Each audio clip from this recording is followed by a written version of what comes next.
To my channel creative educator.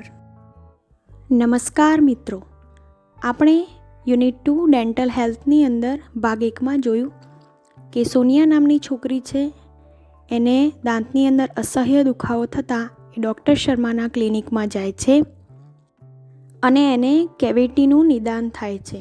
A cavity doctor Sharma clean કરે છે બીજા દિવસે, અને થોડોક સમય મળતા ડૉક્ટર શર્મા અને સોનિયા વચ્ચે જે વાતચીત થાય છે એની અંદર ભાગ 1 આપણે જોયો. હજી સુધી જો તમે ભાગ 1 ન જોયો હોય તો આ વિડીયોના ડિસ્ક્રિપ્શન બોક્સની અંદર ભાગ 1નો વિડીયોની લિંક મૂકેલી છે.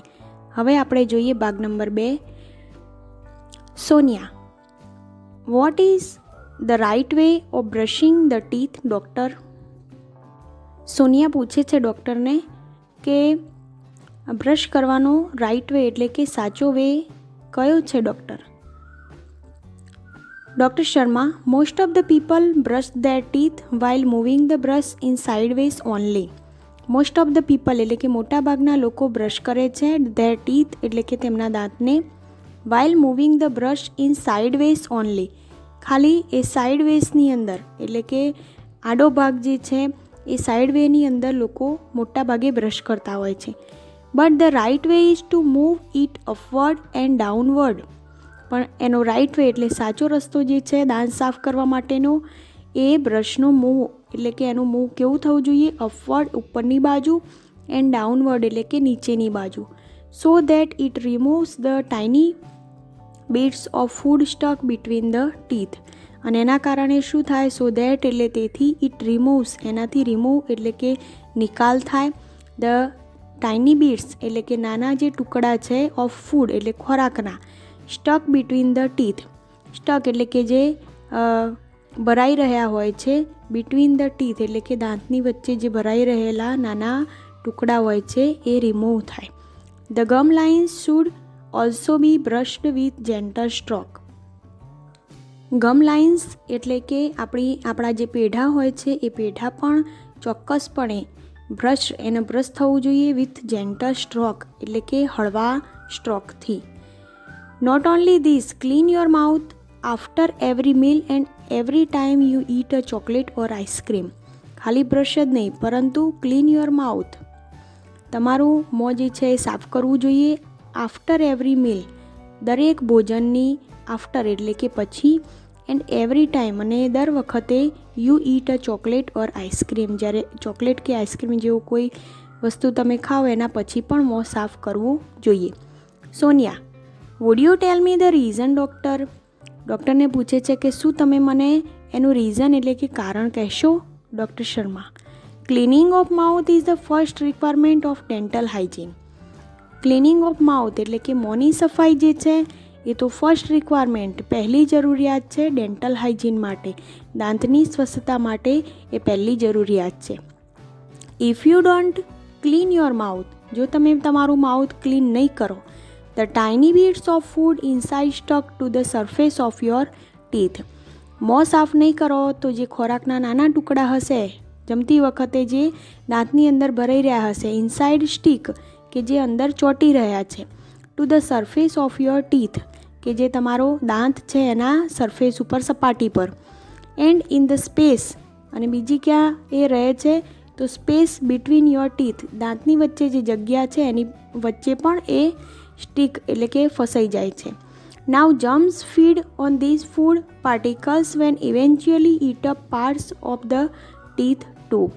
હવે એ જે ટુકડા ફસાઈ રહ્યા હોય છે એની અંદર દાંતની ઉપર અથવા તો બે દાંતની વચ્ચે, એને જમ્સ એટલે જે કીટાણુઓ હોય છે એ feed on these food particles, એ જમ્યાના થોડાક સમય પછી આ કીટાણુ આ ફૂડ પાર્ટિકલને ખાવા લાગે છે, અને ખાતા ખાતા એ ઇવેન્ચ્યુઅલી એટલે કે સમય જતાં જતાં એ eat up parts of the teeth too, એ દાંતના ભાગને પણ ધીમે ધીમે ખાવા લાગે છે.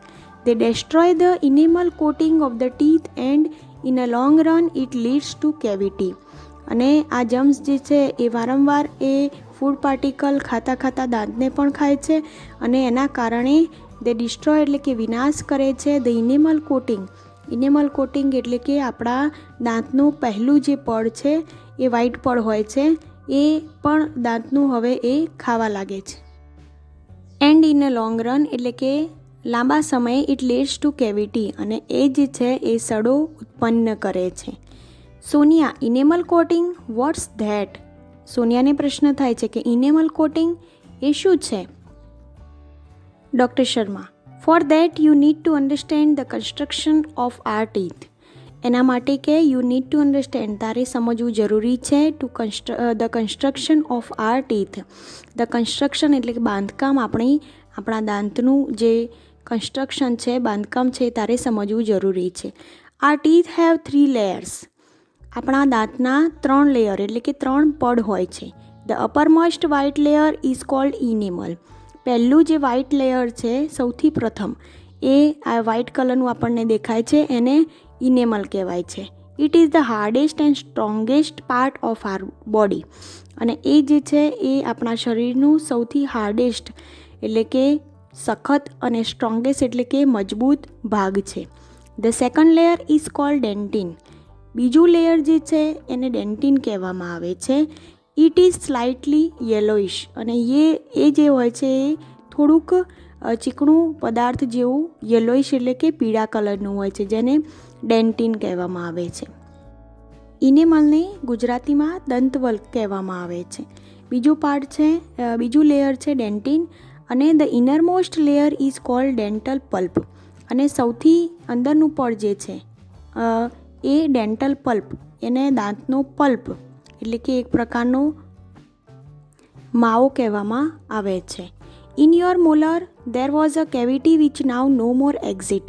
હવે તારા મોલર એટલે દાઢની અંદર હવે સડો રહ્યો નથી. Sonia, molar, what is it? Sonia કહે છે કે મોલર એ શું છે? Doctor Sharma, it's a kind of teeth. એ દાંતનો એક પ્રકાર છે. જુઓ અહીંયા જે બધા પ્રશ્નો સોનિયાએ પૂછ્યા એની અંદર જુઓ, પહેલાં બ્રશિંગની વાત આવી ગઈ, એનો જવાબ આપ્યો ડૉક્ટર શર્માએ. પછી કન્સ્ટ્રક્શન એટલે કે દાંત જે છે એના કન્સ્ટ્રક્શનની વાત થઈ, એટલે કે લેયર કેટલા પડે છે. હવે મોલરની વાત કાઢી એટલે કે એ દાંતના પ્રકારની અહીંયા વાત કરે છે. લુક એટ ધ ચાર્ટ તરફ જો. There are 2 types of teeth. 2 પ્રકારના દાંત હોય છે. Deciduous teeth, also known as milk teeth. Deciduous teeth એટલે કે આપણા દાંત જે છે એનો એક પ્રકાર છે, એ કે જેને ખરાવ દાંત પણ કહેવામાં આવે છે. Also known as milk teeth, અને દૂધિયા દાંત પણ સાદી ભાષામાં કહેવાય છે. એન્ડ પરમનન્ટ ટીથ, અને બીજો પ્રકાર છે કે જે પરમનન્ટ એટલે કે કાયમી દાંત હોય છે. Deciduous teeth are usually 20 in number. ખરાવ દાંત જે છે અથવા દૂધિયા દાંત જે છે એ નંબર એટલે કે એની સંખ્યા 20 હોય છે. And they shed 1 by 1 after growth. અને એ જે છે એ ધીમે ધીમે શેડ એટલે કે ખરતા જાય છે 1 by 1 એટલે કે એક પછી એક, જેમ જેમ ગ્રોથ એટલે કે ઉંમર થાય એમ ખરી જાય છે. Thereafter new permanent teeth come up. અને એના પછી એક વખત એ ખરી જાય છે દૂધિયા દાંત, એના પછી પરમનન્ટ એટલે કે કાયમી દાંત આવે છે. They are usually 32 in number. અને કાયમી દાંત જે છે એ 32 નંબરની અંદર હોય છે, એટલે કે 32 દાંત હોય છે. Sonia, yes, I also have 32 teeth but they all are not the same. Sonia કહે છે કે હા, મારે પણ 32 દાંત છે, પણ એ બધા સેમ નથી, એટલે કે મને જુદા જુદા જોવા મળે છે. અહીંયા જુઓ, નવો પ્રશ્નનો જવાબ આવે છે. Doctor Sharma, they are different in shape, size and functions. હા, એ હંમેશા અલગ અલગ હોય છે, ડિફરન્ટ હોય છે. શેપ એટલે કે એમનો આકાર, સાઇઝ એટલે કદ, અને ફંક્શન એટલે કે કાર્યોમાં એ અલગ અલગ છે.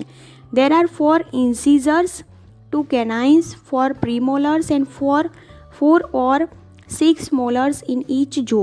ઈચ જો એટલે કે દરેક જડબાની અંદર દેર આર 4 ઇન્સીઝર્સ એટલે કે તીક્ષ્ણ દાંત, 2 કેનિન્સ એટલે કે 2 જે છે એ રાક્ષસી દાંત, 4 પ્રીમોલર્સ એટલે કે 4 નાની દાઢ, એન્ડ 4 or 6 મોલર્સ એટલે કે 4 અથવા 6 મોટી દાઢો ઇન ઈચ જો એટલે કે દરેક જડબાની અંદર આ રીતે વ્યવસ્થા હોય છે. Sonia, can I ask you a few questions about my friends dental problems. Sonia પછી કહે છે કે મારા મિત્રો માટે હું એમના દાંતના પ્રોબ્લેમ વિશે કંઈક પૂછી શકું. Doctor Sharma: oh sure dear, હા ચોક્કસ. Sonia: Pooja, one of my classmates slipped off a staircase. Pooja જે છે એ મારા વર્ગની મિત્ર છે, એ એક વખત સ્ટેરકેસ એટલે કે સીડીમાંથી સ્લીપ થઈ ગઈ. And she has some fracture teeth, અને તેને એક ફ્રેક્ચર ટીથ એટલે કે ટીથ જે છે એ ભાગી ગયો છે. વોટ શુડ શી ડુ, અને હવે એ શું કરી શકે છે? Doctor Sharma: well she needs to consult a dentist. હા, એને ચોક્કસપણે દાંતના ડૉક્ટર પાસે કન્સલ્ટ એટલે કે સલાહ લેવી જોઈએ. આફ્ટર એક્ઝામિંગ હર ટીથ, એનો ટીથ જે છે એ તપાસાઈ જાય એના પછી the dentist will suggest the restoration of the teeth, અને એના પછી દાંતના ડૉક્ટર જે છે એ એને સજેસ્ટ કરશે the restoration of the teeth એટલે કે દાંતનું એ ફરીથી રેસ્ટોરેશન થાય એટલે કે એનું નવેસરથી બંધન થાય એના વિશે એ કહેશે. With light cured composite filling material, કયા પ્રકારનો દાંત એનો તૂટી ગયો છે એ પ્રમાણે એને લાઇટ ક્યોર કમ્પોઝિટ ફિલિંગ મટીરિયલથી એને કમ્પ્લીટ કરવામાં આવશે અને ફરીથી જોડી દેવામાં આવશે. Sonia: okay, I have another friend name Dara. હા, મારે એક બીજી પણ મિત્ર છે દારા નામે. She has uneven growth of teeth. એને અનઇવન ગ્રોથ ઓફ ટીથ, દાંતના જે છે એ ગ્રોથ અનઇવન એટલે કે અસ્તવ્યસ્ત છે. Her teeth are not properly grown, અને એના દાંત જે છે પ્રોપર ગ્રોન થયા નથી, ઉગ્યા નથી. શી ફીલ્સ વેરી એમ્બ્રેસ્ડ એટ ટાઈમ્સ, અને એના કારણે એને વેરી એમ્બ્રેસ એટલે કે ખૂબ જ શરમ આવે છે. એની એડવાઇસ ફોર હર, એના માટે એને કોઈ એડવાઇસ છે? Doctor Sharma: no one should feel embarrassed about physical deformity. Doctor Sharma પહેલાં તો કહે છે કે કોઈ પણ વ્યક્તિએ એમ્બ્રેસ્ડ ફીલ એટલે કે શરમ ન અનુભવવી જોઈએ અબાઉટ ફિઝિકલ ડિફોર્મિટી, શારીરિક કોઈ ખોટ હોય તો એના માટે શરમ ન અનુભવવી જોઈએ. Her problem is called crowding. એની પ્રોબ્લેમ જે છે એ ક્રાઉડિંગ એટલે કે જથ્થાની છે. Now there is a solution for this problem also, અને અત્યારે એના માટે આ પ્રોબ્લેમનું સોલ્યુશન પણ મળી રહે છે. The patient has to go for an orthodontic treatment. આવા દર્દી જે છે એમને ઓર્થોડોન્ટિક ટ્રીટમેન્ટ માટે જવું પડે છે કે જે દાંતની એક પ્રકારની સર્જરી છે. The braces will bring her teeth in proper alignment. બ્રેસીસનો અર્થ છે અહીંયા બંધન, દાંતનું બંધન. દાંતનું બંધન ત્યાં કરવામાં આવે છે. કદાચ તમે જોયું હોય તો ઘણા વ્યક્તિઓને તાર બાંધેલા હોય છે આખા એમના દાંતની અંદર જે એલાઇનમેન્ટ ગોઠવવાનું હોય છે એના માટે, તો એને બ્રેસીસ કહેવાય છે. તો એ એના દાંતને પ્રોપર એલાઇનમેન્ટ એટલે કે વ્યવસ્થિત એલાઇનમેન્ટ એટલે કે ચોકઠામાં ગોઠવી દેશે. Sonia: should I ask her to see you. શું હું તેને તમારી પાસે જોવા માટે મોકલી શકું? Doctor Sharma: no, she will have to consult an orthodontist. ના, એને જે છે એ ઓર્થોડોન્ટિસ્ટ એટલે કે સ્પેશિયલ દાંતના સર્જરીના જે ડૉક્ટર છે એની પાસે જવું જોઈએ. Sonia: thank you very much for your valuable suggestions. તમારો ખૂબ ખૂબ આભાર આવા કિંમતી સજેશન એટલે કે સૂચનો આપવા બદલ. ઇન્ડી ડેન્ટલ સાયન્સ હેઝ એડવાન્સ અ લોટ. અને ખરેખર ડેન્ટલ સાયન્સ જે છે, દાંતનું વિજ્ઞાન જે છે એ ખૂબ જ એડવાન્સ બન્યું છે. I will ask her to consult an orthodontist. હા, હું મારા મિત્રને કહીશ કે જે ઓર્થોડોન્ટિસ્ટ પાસે જશે. Now I am thinking of taking up a project on dental health. હવે કે હું વિચારી રહી છું પ્રોજેક્ટ કરવાનું ડેન્ટલ હેલ્થ ઉપર. Because we have to work on a project in science. અમારે સાયન્સ એટલે કે વિજ્ઞાન ઉપર વર્ક કરવાનું છે, એનું પ્રોજેક્ટ કરવાનું હતું, તો હું એના માટે ડેન્ટલ હેલ્થ ઉપર પ્રોજેક્ટ કરવાનું વિચારી રહી છું. And I think this is very useful topic. અને કે મને લાગે છે કે આ ટોપિક ખૂબ જ યુઝફુલ એટલે ઉપયોગી છે. Doctor Sharma: you can come for guidance for your project if you need. તું કે આવી શકે છે ગાઈડન્સ માટે, માર્ગદર્શન માટે, ઇફ ફોર યોર પ્રોજેક્ટ, તારા પ્રોજેક્ટના ઇફ યુ નીડ, જો તારે જરૂરિયાત હોય તો. સોનિયાને ઘણી બધી માહિતી મળી છે એટલે હવે એને રસ પડ્યો છે, અને રસ પડ્યો એના કારણે વિજ્ઞાનમાં એનું પ્રોજેક્ટ બનાવવાનું એ વિચારી રહી છે. Sonia: it's so nice of you. હા, કે તમે સારી વાત કરી. Doctor Sharma, you are welcome. Doctor Sharma એનો જવાબ આપે છે કે હા, તારું આ વાતને હું સ્વીકારું છું. તો આ પાઠની અંદર તમને દાંત વિશેની બધી જ માહિતી મળી ગઈ હશે.